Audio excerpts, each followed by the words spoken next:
ഒന്നാമത്തെ സ്വപ്നം നിത്യാരാധന കേന്ദ്രമാണ്, പെർപെച്വൽ അഡറേഷൻ സെന്റർ. ശക്തി സംഭരിക്കേണ്ടത് മുഴുവൻ വിശുദ്ധ കുർബാനയിൽ നിന്നാണ്.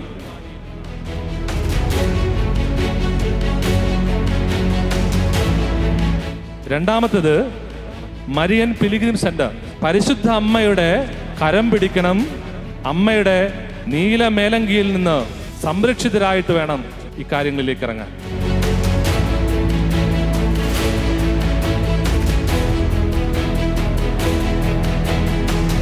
മൂന്നാമത്തേത് വിശുദ്ധരുടെ തിരുശേഷിപ്പുകൾ സൂക്ഷിക്കുന്ന സ്മൃതി മണ്ഡപാലയം, റിലിക്വെ സാങ്ക്ടോറിയം. ജീവിതത്തിന്റെ അനുഗ്രഹങ്ങളുടെ ഭൂമഴ പെയ്യിക്കാൻ കഴിയുന്ന വിശുദ്ധരുടെ സാന്നിധ്യം.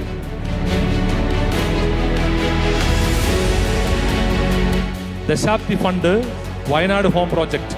ഈ ഇടവകയിൽ ആരെങ്കിലും വിഷമിക്കുന്നതായിട്ട് കണ്ടാൽ ആരെയും അറിയിക്കാതെ ശുശ്രൂഷ ചെയ്യുന്ന ദശാബ്ദി ഫണ്ട്.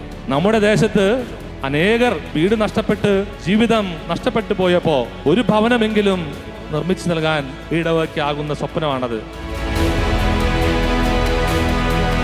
അഞ്ചപ്പം, അത് അഞ്ചാമത്തേതാണ്. ഈ കാനാൻ ദേശത്ത് വിശന്നു വരുന്നവർക്ക് 3 നേരവും ഭക്ഷിക്കാൻ ഭക്ഷണം ഒരുക്കുന്ന ആഹാരശാല.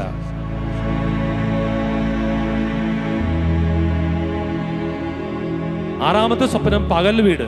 പ്രായമായവർക്ക് പകൽ സമയങ്ങളിൽ ചിരിച്ചും കളിച്ചും ചെലവഴിച്ച് ഭക്ഷിക്കാനുള്ള ഇടം. അതുപോലെ തന്നെ മെന്റലി ആൻഡ് ഫിസിക്കലി സ്പെഷ്യൽ ചിൽഡ്രനെ പകൽ മുഴുവൻ സൂക്ഷിക്കുന്ന ഒരു സ്നേഹ കൂടാരം.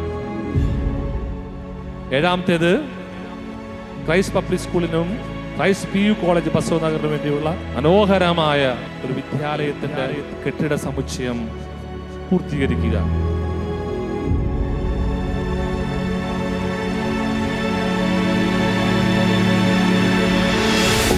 എട്ടാമത്തേത് സെന്റ് മേരീസ് മെഡിക്കൽ സെന്റർ. രോഗികളായിട്ട് വരുന്നവർക്ക് ശുശ്രൂഷ കൊടുക്കാനും ആവശ്യമായ മരുന്നുകൾ കൊടുക്കാനുള്ള ഒരു ശുശ്രൂഷയുടെ സ്ഥലം. അതുപോലെ തന്നെ അത്യാവശ്യമാർക്ക് ഉപയോഗിക്കാൻ വേണ്ടിയുള്ള ആംബുലൻസ് സർവീസ്.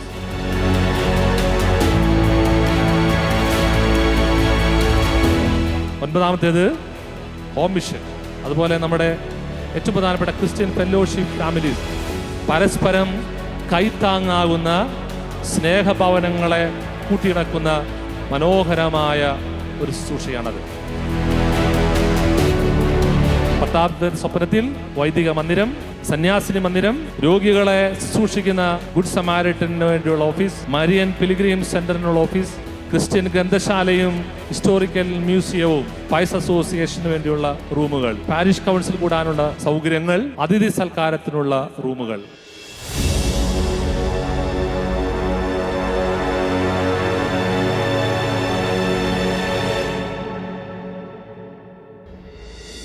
ഇത് നമ്മുടെ 10 സ്വപ്നങ്ങളാണ്.